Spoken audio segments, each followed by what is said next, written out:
जय महाराष्ट्र.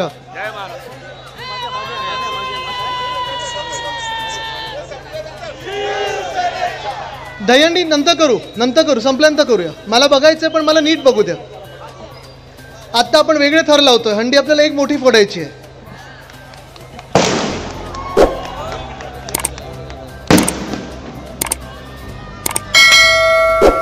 फटाके नंतर लावा, आत्ता लावू नका.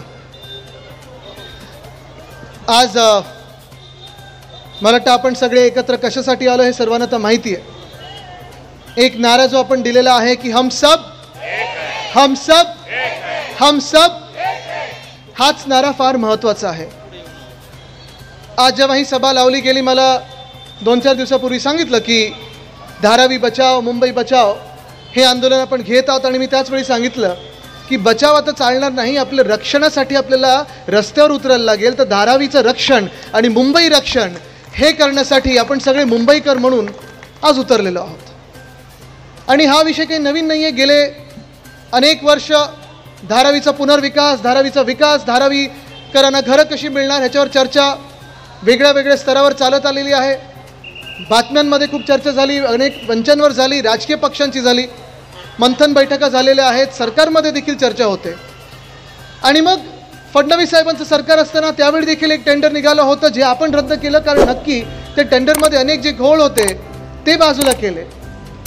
आपलं सरकार आलं, महाविकास आघाडीचं सरकार आलं आणि ह्या धारावीच्या पुनर्विकासाचं काम आपण मार्गी लावत होतो. बरं, एक तसं पाहायला गेलं तर कोणी मला विचारलं की आदित्य तुम्हाला एवढा रस काय ह्याच्यात? तर आम्ही शेजारीच राहतो. कलानगर म्हणजे धारावीच्या शेजारचं आणि शेजार धर्म पाळणं हा खूप महत्त्वाचा असतोच. पण सध्या स्थिती जी मुंबईत बनत चाललेली आहे, 2 वर्षापासून जे आपण आंदोलन हाती घेतलेलं आहे, आपला एक मोर्चा पण झाला होता मागच्या वर्षी, महाविकास आघाडी म्हणून आपण सर्व पक्ष, सगळेच मित्रपक्ष एकत्र आलो, धारावीकर म्हणून आपण एकत्र आलो, मुंबईकर म्हणून एकत्र आलो. आपला विरोध कुठच्याही एका व्यक्तीला नाही आहे. आपला विरोध ना अदानीना आहे, ना अदानी समूहाला नाही, कोणालाही एका व्यक्तीबद्दल आहे. आपला विरोध त्या व्यक्तीबद्दल आहे जो व्यक्ती मुंबईला लुटायला निघालेला आहे, जे लोक मुंबईला विकायला निघालेले आहेत. आपण त्यांना विरोध करणार म्हणजे करणारच. त्यांना मुंबई लुटू द्यायची नाही आपण, त्यांना मुंबई विकू द्यायची नाही आपण. पण असंच सहज मुंबईला मोडून गुजरातकडे नेता येत नाही. तर मुंबई एका उद्योजकाच्या घशात घालायची. म्हणजे काल परवाकडे मला कोणीतरी सांगत होतं, मिंदी अदानीच्या खिशात आणि मुंबई अदानीच्या घशात, हे असं सगळं वातावरण बनत चाललेलं आहे. ह्या विषयाला किती ह्याच्यावर बोलायचं, किती चर्चा करायची, काय नक्की बोलायचं हे आता आपण ठरवलं पाहिजे. कारण ठरवणारे तुम्ही आहात. जे काही आपण पाहतोय, GRच्या माध्यमातून पाहतोय, पेपरमधून वाचतोय, जेव्हा हे टेंडर दिलं गेलं, खरं तर टेंडर निघालं पाहिजे होतं 300 एकरचंच. त्याचसोबत अजून काही एकर म्हणजे 540 एकरचं एकंदर टेंडर निघालं होतं. त्याच्यात रेल्वेची जमीन आहे, टाटा पॉवरची रिसिव्हिंग स्टेशनची जमीन आहे, माहीम नेचर पार्क जे आपण ह्या टेंडरमधून, ह्या भूखंडातून बाजूला केलं होतं. माझी स्पष्ट भूमिका आहे, माहीम नेचर पार्क आहे, आपली कांदळवनं आहेत, तिला सुरक्षित ठेवलं पाहिजे, कुठच्याही बिल्डरच्या घशात गेली नाही पाहिजे. ते परत ह्या मिंदे सरकारनी अदानीच्या घशात टाकलेलं आहे. आणि हेच न करता संपूर्ण मुंबई धारावीच्या नावावर लुटायला निघालेले आहेत. तुम्ही विचार करा, हा किती मोठा विषय होत चाललेला आहे. काही 100-150 वर्षापूर्वी जसं ईस्ट इंडिया कंपनी आपल्या देशाला लुटायला निघाली होती, जशी east India company divide and rule म्हणजे लोकांमध्ये वाद निर्माण करा, लोक विखुरले गेल्यानंतर त्यांच्यावर राज्य करा, शासन करा, हेच जे कारभार आहे, हीच जी विचारधारा आहे, हेच भाजप करायला निघालेली आहे, हेच मिंदे सरकार करायला निघालेलं आहे. आणि तेही अदानी समूहाच्या मार्फत करायला निघालेलं आहे. धारावीचा विकास तर पाहिजे, आम्हाला पण पाहिजे. इथे धारावीचा विकास पाहिजे ना, आपल्या सर्वांना पाहिजे. आपल्याला घरं हवी आहेत की नको आहेत? हवी आहेत ना. पण घरं आम्हाला पाहिजेत, धारावीकर म्हणून पाहिजे, अदानीच्या घशात न गेलेली पाहिजेत. आमच्या धारावीच्या हक्काची घरं मिळाली पाहिजेत. जो विकास आम्हाला पाहिजे तो इकडचे इकडे झालेला पाहिजे. जो विकास आम्हाला पाहिजे, आमची घरं, धारावीतली घरं आम्हाला धारावीतच पाहिजेत. आणि पुनर्विकास देखील होताना आमच्या डोळ्या देखत तो पुनर्विकास झाला पाहिजे. इथून कुठेही दुसरीकडे आम्हाला नेता कामा नाही, ही शपथ आज आपण इथे घ्यायला आलेलो आहोत. पण धारावी पण घशात पाहिजे, मुंबई सगळी जी पाहिजे आपल्याला. आपण पाहत असाल अदानीच्या घशात मला वाटतं 20 भूखंड, जवळपास 1062 एकर मुंबईचे फुकटात आपण अदानीला देतोय का? तर नाही, धारावीचा पुनर्विकास करायचा आहे. पण धारावीच्या 300-350 एकरचा पुनर्विकास करत असताना धारावीची जी जनता आहे, धारावीचे जे नागरिक आहेत, जे इथे समोर माझ्या बसलेले आहेत, तुमचा पुनर्विकास करत असताना अदानीला तुमचा पुनर्विकास नको आहे तर स्वतःचा विकास करून घेतला पाहिजे. आणि अदानीला जगातले सर्वात जास्ती पैसे असलेली जी लोक आहेत यादीत आहेत. अजून किती पैसे पाहिजेत मला माहीत नाही. घ्या जगातले पैसे सगळे, पण ते सगळं करत असताना स्वतःचं बँक अकाउंट भरत असताना आमच्या धारावीकरांना तुम्ही इथून बाहेर काढू शकणार नाही. म्हणून आज आम्ही इथे सगळे महाविकास आघाडीचे पक्ष एकत्र आलेलो आहोत. तुम्हाला आश्वासन देत आहे मी, कुठच्याही परिस्थितीत आपण धारावीकरांना हात लावू देणार नाही. पुनर्विकास पाहिजे, पण आम्हाला धारावीचा पुनर्विकास पाहिजे. अदानी समूहाचा विकास नको, आम्हाला धारावीकरांचा विकास पाहिजे. इथे ज्या इमारती होतील त्या धारावीकरांच्याच इमारती होतील, हा विश्वास आम्हाला सरकारकडून पाहिजे. पण कुठे थांबायचं कळत नाही सरकारला. कारण सरकारचं भाजपचं मालक कोण आहे? भाजपचे मालक कोण आहेत? खरे मालक ऐकून आलं? मिंदेंचे खरे मालक कोण आहेत? या सरकार खोके सरकारचे खरे मालक कोण आहेत? आणि मग मालकाला कोणी नाही बोलू शकतं का? नाही बोलू शकत. मालकाला होय राजाच बोलायला लागतं. आणि म्हणून जे काही मागत चालले ते देत चालले त्यांना. काल परवाकडे उद्धव साहेबांनी एक मागणी केली की चला तुम्हाला ट्रान्झिट कॅम्पस बांधायची ना धारावीची, वांद्रा रेक्लेमेशन इथे MSRDCचा 30 एकरचा प्लॉट आहे, समुद्राच्या समोर आहे, तो भूखंड घ्या आणि तिथे आमच्या धारावीकरांना ट्रान्झिट बांधून द्या. हिम्मत असेल तर करून दाखवा, ते करून दाखवा. पण आमच्यात हिम्मत आहे, आमच्यात धमक आहे. आपलं सरकार येणारच आहे ह्या नोव्हेंबरमध्ये. एक तर काल आपण पाहिलं असेल हरियाणाची निवडणूक लावली, जम्मू काश्मीरची निवडणूक लावली, पण भाजपच्या निवडणूक कार्यालयातून चालणारे जे निवडणूक आयोग आहे त्यांना महाराष्ट्राची निवडणूक लावण्याची परवानगी अजून भाजपने दिलेली नाहीये. एवढी भीती भाजपच्या मनात आहे, एवढी भीती खोके सरकारच्या मनात आहे, एवढी भीती अलिबाबा और 40 चोरच्या मनात आहे. कारण त्यांना निवडणुकीला सामोरी जायच्या आधी पहिलं 15 लाखापासून ज्यांनी सुरुवात केली होती, आता 1500 बद्दल बोलत आहेत. ते 1500 महिलांना देण्याचे आहेत. म्हणजे तुम्ही विचार करा, आमदारांना 50 खोके आणि महिलांना 1500. काय आहे का ताळमेळ? काही नाही आहे. पण 15 लाखापासून सुरुवात केली होती 2014 मध्ये, 2024 मध्ये 1500 बद्दल बोलायला लागलेले आहेत. बरं आता काय सांगतात, आमचं सरकार पुन्हा आणून द्या. आणि म्हणून मग आम्ही वाढीव देऊ. चला, हिम्मत असेल तर आत्तापासून वाढीव द्यायला सुरुवात करा. आमचं सरकारला आम्ही देणार म्हणजे देणारच आहे. पण मुंबई लुटायची, महाराष्ट्र लुटायचा, संपूर्ण मुंबई पिळून टाकायची, पैसे काढायचे आणि निवडणूक आता घ्यायची नाही. कारण निवडणूक घेण्याच्या आधी हे 15 लाख बोलणारे 1500 खात्यात देणार. निवडणूक घेण्याच्या आधी आपल्या समाजामध्ये धर्मामध्ये वाद निर्माण करणार, हिंदू मुस्लिममध्ये वाद निर्माण करणार, दंगल लावणार, आपल्या जातींमध्ये वाद निर्माण करणार. म्हणजे हिंदू मुस्लिम भांडतायत, मराठीमध्ये भांडतायत, बिल्डिंगमध्ये भांडतायत, शेजारमध्ये भांडतायत, चाळींमध्ये भांडतात. हे सगळं भांडण निर्माण करून वाद निर्माण करून भाजपला जे जिंकण्याचा प्रयत्न आहे भाजपचा, मी आज तुम्हाला लिहून देतोय, किती भांडण निर्माण करण्याचा प्रयत्न करा, किती वाद निर्माण करण्याचा प्रयत्न करा, हा महाराष्ट्र आहे. तुम्हाला झुकणार नाही, तुमच्यासमोर झुकणार नाही, वादात पडणार नाही. महाविकास आघाडीचं सरकार बसवल्याशिवाय आता थांबणार नाही, असा हा महाराष्ट्र आहे. आणि आत्ताच तुम्हाला सांगत आहे, आपलं सरकार जे येत आहे नोव्हेंबरमध्ये, ज्या मिनिटाला निवडणुका लागतील, आपलं सरकार बसेल, आपला मुख्यमंत्री बसेल. महाविकास आघाडीचं सरकार आल्यानंतर धारावीकरांना आज मी इथे आदित्य रश्मी उद्धव ठाकरे म्हणून शब्द देतोय की 300 स्क्वेअर फूट नाही तर 500 स्क्वेअर फुटाचं घर मिळालंच पाहिजे. आणि जर होत नसेल तर हे टेंडर रद्द करा आणि नवीन टेंडर करा, पण 500 स्क्वेअर फूट मिळालंच पाहिजे. हे महाविकास आघाडीने ठरवलेलं आहे. जो पुनर्विकास होईल, या पुनर्विकासामध्ये आपल्याला प्रत्येकाला घर मिळालं पाहिजे. पात्र अपात्र नाही तर धारावीतला प्रत्येक व्यक्ती हा पात्रच ठरला पाहिजे. हे महाविकास आघाडीचं काम असेल. तिसरी गोष्ट, मी मध्यंतरी विधानसभेत देखील मागणी केली होती आणि विधान भवनात जी मागणी केली होती की मुंबईत अनेक अशा झोपडपट्टी आहेत जिथे ग्राउंड फ्लोअरला तर आहेच आपली, पण वरती ground+1 ground+2 बहुमजली जी झोपडपट्टी झालेली आहे. आता आपल्याला विचार करायला लागेल की त्यांना पण पात्र ठरवायलाच लागेल. त्यांचा देखील विचार करणं आज गरजेचं आहे आणि तो देखील निर्णय महाविकास आघाडी सरकार घेणार, संपूर्ण मुंबईसाठी घेणार. अनेक वर्ष हा विकास रखडलेला आहे. माझ्या मतदारसंघात असेल, मुंबईत संपूर्ण आपण पाहतोय. मध्यंतरी निवडणुकीच्या आधी पियुष गोयल साहेब जे आता खासदार बनलेले आहेत, मंत्री बनलेत, त्यांनी सांगितलं होतं की माझं स्वप्न आहे स्लम फ्री मुंबईचं. पण फरक बघा, जे माझ्या आजोबांनी वंदनीय हिंदू सम्राट बाळासाहेब ठाकरे यांनी स्वप्न बघितलं होतं स्लम फ्री मुंबईचं, ते असं होतं की जे आपले झोपडपट्टीधारक आहेत, जे आज आपल्या वस्त्यांमध्ये राहतात, स्लम सोसायटीमध्ये राहतात, त्यांना तिकडच्या तिकडे फुकटमध्ये घरं, मोफत घरं मिळाली पाहिजेत. पण पियुष गोयल साहेबांचं स्वप्न हे आहे की सगळ्या आपल्या झोपडपट्ट्यांना मुंबईतून हलवायचं आणि जे मुंबईच्या आजूबाजूला मिठाघरं आहेत ना तिथे टाकायचं. म्हणजे मुलुंडचं मिठागर असेल, कांजूरमार्ग असेल, वसई विरार असेल, माहुल गाव असेल, इथे सगळ्यांना सोडायचं. तुम्हाला मान्य आहे तिथे जायचं? आणि म्हणून मी तुम्हाला आज विचारत आहे, तुम्ही कुठच्या स्वप्नाच्या बाजूनी राहणार आहेत? जे वंदनीय हिंदू सम्राट बाळासाहेब ठाकरेंनी स्वप्न बघितलेलं की जागच्या जागी घर, हक्काचं घर हे मिळालंच पाहिजे, आपल्यासोबत तुम्ही उभे राहणार की भाजपच्या सोबत उभे राहणार आहे? तुम्ही मला सांगायचं आहे.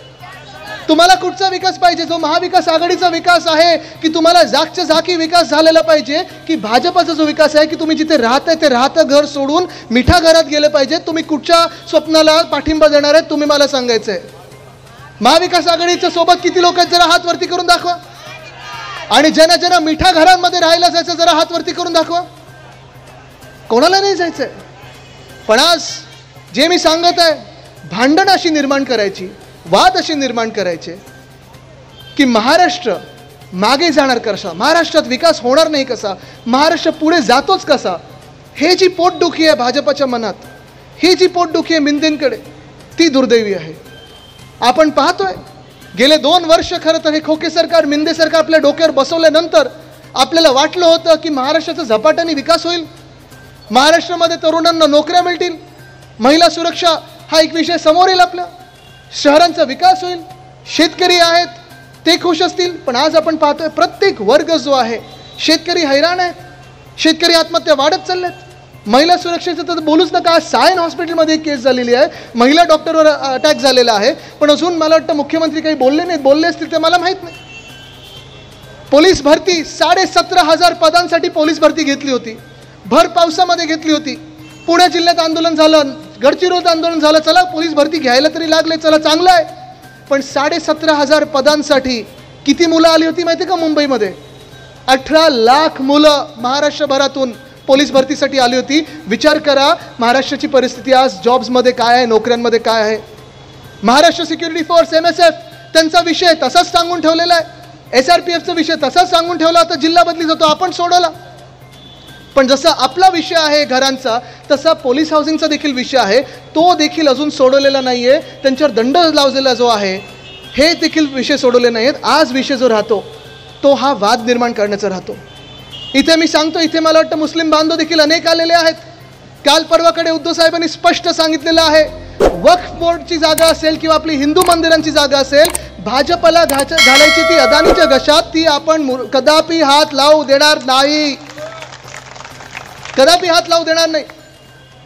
कारण अनिल देसाई साहेब, कालच मी मुंबादेवीला गेलेलो.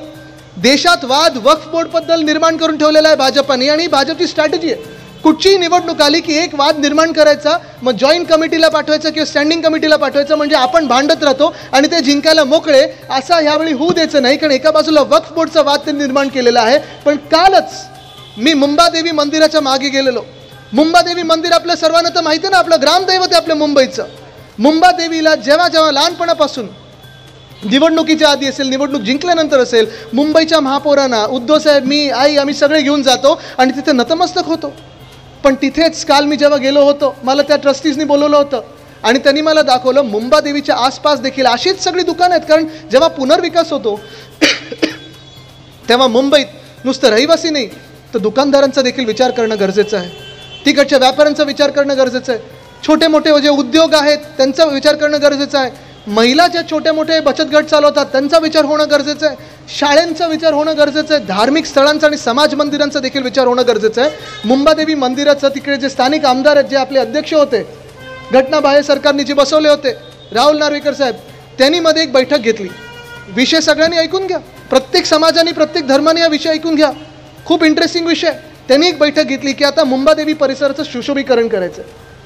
ठीक आहे, सुशोभीकरण चांगलं आहे, करा, काहीतरी चांगलं होईल, देखणं होईल. पण सुशोभीकरणामध्ये त्या न्यासाच्या लोकांना बोलवलं, मुंबादेवी मंदिराच्या ट्रस्टच्या लोकांना बोलवलं आणि बसवलं आणि एक प्रेझेंटेशन दिलं. त्यांना न विचारता मंदिराच्या मागची जी जागा होती त्याच्यावर हडप केली. तिथे कॉन्ट्रॅक्टरनी काम पण सुरू केलं. आता 17 मजल्याचं कार पार्किंग बांधत आहेत तिथे मुंबादेवी मंदिराच्या जागेवर, मागच्या जागेवर, जिथे अनेक वर्ष नवरात्रीच्या वेळी आपले सगळे भाविक जे जातात, लाईन लावून उभे राहतात, सभामंडप निर्माण करतात. त्याच जागेवरचा कार पार्क नागपूरच्या कुठच्या तरी कॉन्ट्रॅक्टरला दिलेला आहे. नागपूरचा कॉन्ट्रॅक्टर भाजपचा जवळ आहे की नाही मला माहीत नाही, पण ती जागा देखील कॉन्ट्रॅक्टरच्या घशात. मंदिराच्या मागे 17 मजली इमारत, म्हणजे आता ही किती मजले मला माहीत नाही, पण बघा तुम्ही किती मजली होणार. मंदिर तर झाकलं जाणार, मंदिराला सुरक्षेचा धोका निर्माण होणार. आणि हे सगळं झाल्यानंतर मंदिराच्या मागे कार पार्क आहे, तिथे पोलीस जाऊन ते कार पार्क बंद करणार, कारण सुरक्षेचा धोका निर्माण होतोच. सिद्धिविनायकच्या बाहेर देखील आपण गाड्यांचं पार्किंग करू नाही शकत. पण हा सगळा न विचार करता तिकडचे दागिने बाजारला उठवायचं आहे, तिकडचे जे आजूबाजूला सगळे जे दुकानदार आहेत सगळ्या जाती धर्माचे आहेत त्यांना उठवायचं आहे, मुंबईला मारायचं या लोकांना. आणि म्हणून भाजप आणि मिंदे आपल्या डोक्यावर बसलेलं आहे. हा धारावीचा विषय एक आहे, मुंबादेवीचा एक विषय. जसं मी सांगितलं, वक्फ बोर्डबद्दल चर्चा होताना हिंदू मंदिरांवर देखील यांचा डोळा आहे. अयोध्येचं जे पूर्ण आजूबाजूची जागा घेतली आहे, लोधा साहेबांनी जागा घेतलेली आहे. बिल्डर आहेत लोधा, मला माहीत नाही ते आमदार आणि तेच एकत्र आहेत की नाही, पण ही जागा कारसेवकांसाठी तुम्ही फुकटात देणार आहात की लोकांना विकणार आहात, हा विचार देखील आपण केला पाहिजे. वाराणसीचा जो कॉरिडॉर बांधलेला आहे, अनेक मंदिरं 800, 900, 1000 वर्षापूर्वीची मंदिरं, मी जेव्हा तिथे गेलो होतो दर्शन घ्यायला, तिकडच्या पुजाऱ्यांनी मला सांगितलं की साहब हमारे पुराने मंदिर थे, मूर्तियाँ थी, स्टोन कटर से काट दिया मूर्तियों को, मंदिरों को तोड़ा गया. स्वतः शंकराचार्य महोदयांनी सांगितलेलं आहे की आज आपण पाहतोय वाराणसी असेल, अयोध्या असेल, जुनी मंदिरं ही तोडलेली आहेत, स्टोन कटरनी मूर्त्या तोडलेल्या आहेत आणि हे आता आपल्यामध्ये वाद निर्माण करायला लागलेले आहेत. हा विचार आपल्याला करायचा आहे की आपण अशा लोकांना सरकारमध्ये पुढे बसू देऊ शकतो का, हा विचार आपण करायचा आहे. वक्फ बोर्डवर नसेल किंवा हिंदू मंदिरं असतील, हे जे स्वतःच्या घशात टाकायला निघालेले आहेत, आपण आपली एकजूट कायम ठेवणार आहे की त्यांच्या प्रोपगँडाला बळी पडून विखुरले जाणार, हा विचार आपण करायचा आहे. धारावीमध्ये सर्वेक्षणाच्या वेळी अनेक लोक कोणाला विकत घेण्याचा प्रयत्न करतील, कोणाला किती खोके कोणाला धोके हे देखील देण्याचा प्रयत्न करतील, धमकवण्याचा प्रयत्न करतील. मी तुम्हाला आज विचारतोय, तुम्ही त्या खोके धोक्यांना आणि धमक्यांना बळी पडणार आहात का? तुम्हाला ठरवायचं आहे. बळी पडणार असेल तर तुम्ही ठरवा बळी पडणार आहे, मग घरांचा विचार करायचा नाही, मग धारावीचा विचार करायचा नाही. पण जर बळी पडणार नसाल, लढणार असाल स्वतःच्या हक्कासाठी, तर आम्ही सगळे तुमच्या खांद्याला खांदा लावून लढल्याशिवाय राहणार नाही. आज हा तुम्हाला शब्द द्यायला मी इथे आलेलो आहे. आहेत ना आमच्या सगळ्यांवर समोरून मागून सगळीकडून वार होत आहेत. कदाचित तुम्ही कोणी नाही बोललात अदानीला, तुमच्यावर पण ईडी, IT, CBI येईल. घाबरणार आहात का तुम्ही? नाही घाबरू शकत आपण, कारण ही जमीन आपली आहे. ह्या जमिनीसाठी, ह्या मुंबईसाठी आपण लढलोच पाहिजे. गेले 2 वर्ष मुंबई महानगरपालिकेत जे घोटाळे चाललेले आहेत, रस्त्यांचा घोटाळा, मागच्या वर्षी देखील 6000 कोटीचा घोटाळा, ह्या वर्षी देखील 6000 कोटीचा घोटाळा. हे दोन्ही वर्षी जर आपण बघितले तर 12,000 कोटी रस्त्यांवर उधळपट्टी चाललेली आहे. पण आज मुंबईची परिस्थिती अशी आहे की मुंबई सगळीकडे खोदकाम सुरू आहे, सगळीकडे खोदलेलं आहे, पण एक सुद्धा रस्ता पूर्ण झालेला नाही आहे. मुंबई महानगरपालिका जेव्हा शिवसेनेच्या हातात होती, श्रद्धाताई मला वाटतं महापौर देखील होते, अनेक महापौर राहिलेले आहेत. मुंबई महानगरपालिका 1997 मध्ये जेव्हा आपल्या हाती आली तेव्हा 600 कोटीची तूट होती. आपण महापालिका सोडत असताना पुन्हा जिंकणार आपण, पण 2022 मध्ये जेव्हा टर्म संपली तेव्हा 92,000 कोटीचं सरप्लस होता आणि प्रत्येक पैसा आपण जनतेच्या सेवेत लावला होता. पण 2 वर्षात ह्या मिंदे सरकारने हा सगळा जो पैसा आहे, हा सगळा पैसा मुंबईकरांच्या सेवेत नाही तर कॉन्ट्रॅक्टरच्या सेवेत लावलेला आहे. 92,000 कोटीचं सरप्लसवरनं आपण 2 लाख कोटीच्या डेफिसिटवर गेलेलो आहोत. 2 लाख कोटीची तूट आहे आणि याच तुटेमुळे उद्याच्याला पुढच्या वर्षापासून मुंबई महानगरपालिकेचे सगळे आपले जे कर्मचारी आहेत त्यांना वेळेवर पगारही मिळणार नाही आहे, पेन्शन तर मिळणारच नाही, ग्रॅच्युटी वगैरे सगळं विसरून जा, कारण BSTची ग्रॅच्युटी ती देखील अजून पेंडिंग आहे. हा विषय मांडायचा तरी किती मांडायचा? अनेक लोक आपण जे कामगार आहोत, वेगळ्या ठिकाणी जे कामं करत असतो, मग हॉटेलमध्ये असेल, शाळेमध्ये असेल, फॅक्टरीमध्ये असेल, छोट्या मोठ्या फॅक्टरीमध्ये असेल, मोठ्या फॅक्टरीमध्ये असेल, भाजपच्या मनात कामगार कायदे देखील बदलायचे आहेत आणि ते आपण बदलू द्यायचे नाहीत. कारण हा महाराष्ट्र जो आहे तो कामगारांचा महाराष्ट्र आहे, मिल वर्कर्सचा महाराष्ट्र आहे, माझ्या महाराष्ट्राचा महाराष्ट्र आहे, धारावीकरांचा महाराष्ट्र आहे. आपल्याला लढाई ही एका जिद्दीने लढायला लागेल.